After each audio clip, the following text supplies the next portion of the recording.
जिसके पास भगवान के नाम का धन है वो अमीर है, जिसके पास राम नाम का धन नहीं है वो गरीब कौन?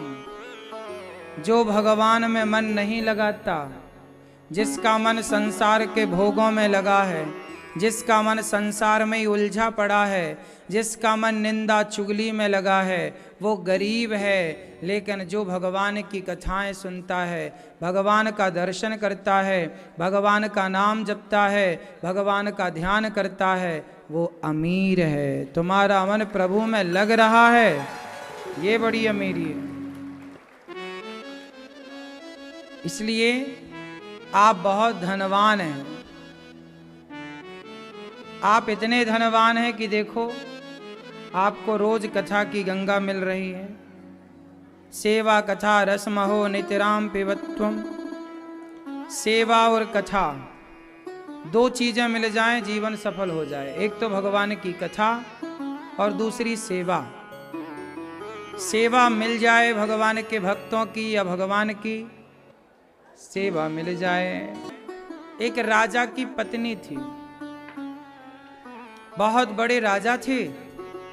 उनकी बड़ी पत्नी सुशील संस्कारी। एक दिन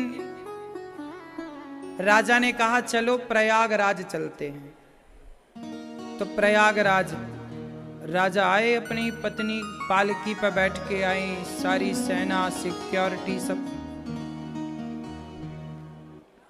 प्रयागराज आए तो प्रयागराज में संतों का सत्संग चल रहा था। ऐसी कहीं कथा हो रही थी तो रानी के कान में हल्की हल्की कथा की ध्वनि आ रही थी। जहां वो अपने कक्ष में रुकी, शिविर लगा, तो उनके कमरे के पास कथा की कीर्तन की आवाज हल्की हल्की गई तो उसे बहुत अच्छा लगा।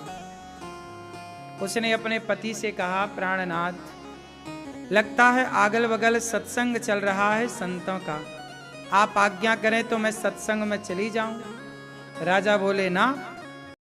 पर रानी को बहुत बुरा लगा, और इतनी बड़ी महारानी होके आप ऐसे बैठेंगी, शोभा ना देगा, आपके लिए अच्छा नहीं।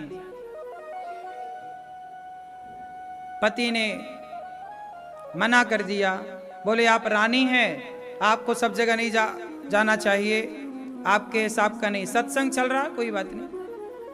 पर रानी को बहुत बुरा लगा, पर अब करे तो करे क्या, जाए तो जाए कैसे। रात हुई 12 बजे, राजा सोए। जब सब सो गए तो रानी रात को 1 बजे 2 बजे रात को उठी और संगम, प्रयागराज संगम, गंगा यमुना सरस्वती का जहां मिलन है, संगम में गई रानी और गंगा जी से कहा, हे गंगा मैया, अगले जन्म में मुझे दासी बना देना, अगले जन्म में मुझे गरीब बनाना, पर रानी मत बनाना।